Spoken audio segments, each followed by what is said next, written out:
Stand by. Resetting firmware. Animus operating system failure. I have it. Look out!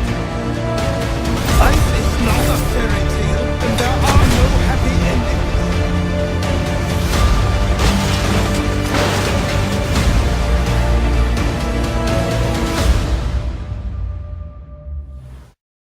Hey guys, how you all doing? We all know the Animus, right? The Animus lets you relive the life of your ancestor through genetic memory. What you will see, hear and feel are the memories of your ancestor. Or you steal someone's DNA from the corpse like Lila did in Assassin's Creed Origins. It's not like they were gonna use it anyway. But we all know these side effects, right? The bleeding effect, overlapping realities. Well, what if I told you about an Animus that actually injured the user when the ancestor got stabbed? In the non-canon manga Assassin's Creed Black Flag, which by the way, if you don't know what non-canon is, non-canon means it never officially happened in the Assassin's Creed world. All the books, comics and games take place in the same universe and make references to each other, but this manga is just its own thing. And so it isn't related with the overall narrative of the Assassin's Creed franchise.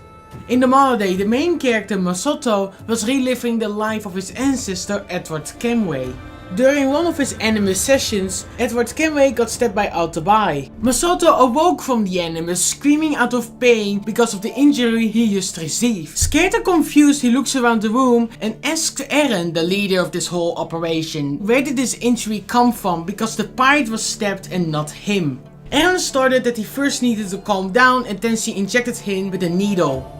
Eventually he woke up in a bedroom of Abstergo Industries and the whole situation got to him explained. The injury that he received isn't fatal and will be healed in a week. The story about a video game test was all an act. The real function of the Animus is to reveal the memories of our ancestors hidden within our own very genes. But I'm sure you wanna know why he was injured in the same place as Edward. With a click on the mouse, Eren shows an image on the screen of a woman who is trapped inside a machine. This is Masato's mother.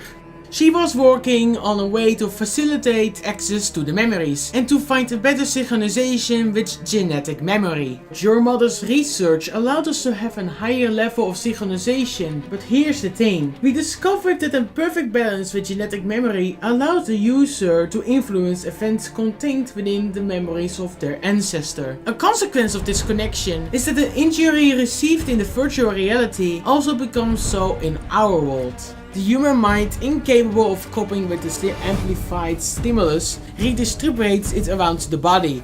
In real time, even if we do manage to modify the memories, key events in the subject's life always remain the same. That being said, the rule no longer applies when the synchronization levels are too high. And the wrong choice could lead to the death of the subject. The distortion between the altered memories and the real fact destroys the mind of the user and then they die. So in short to say, this Animus has a higher synchronization level than other Animuses. It has a perfect balance with genetic memory that allows the user to influence events contained within the memories, but not entirely change them, because the outcome will always be the same, but you do have some freedom of your own. But because of this, there is a distortion between what happened and what didn't happen in the memories. And because our brains can't cooperate with it, it redistributes the stimulus around the body. And one wrong choice inside the Animus can lead to the death of the user. To make this even more clear, think about Assassin's Creed 1. In Assassin's Creed 1, Altair got stabbed by Lin in the opening. Now imagine Desmond waking up with an injury, because he's able to change events inside the Animus, but still the path will always be the same. It is very video gamey and I don't really understand why Abstergo will keep this Animus around. Because the manga confirmed there are also other Animuses in existence. Just imagine that you are close to a certain artifact and then the ancestor gets stabbed with a sword near his heart. This injury could be vital for the Animus user and eventually kill him. But I remind you, the manga isn't canon, so this Animus doesn't exist in the games. And that was it for today's video and I hope you have a fun day or night wherever you are.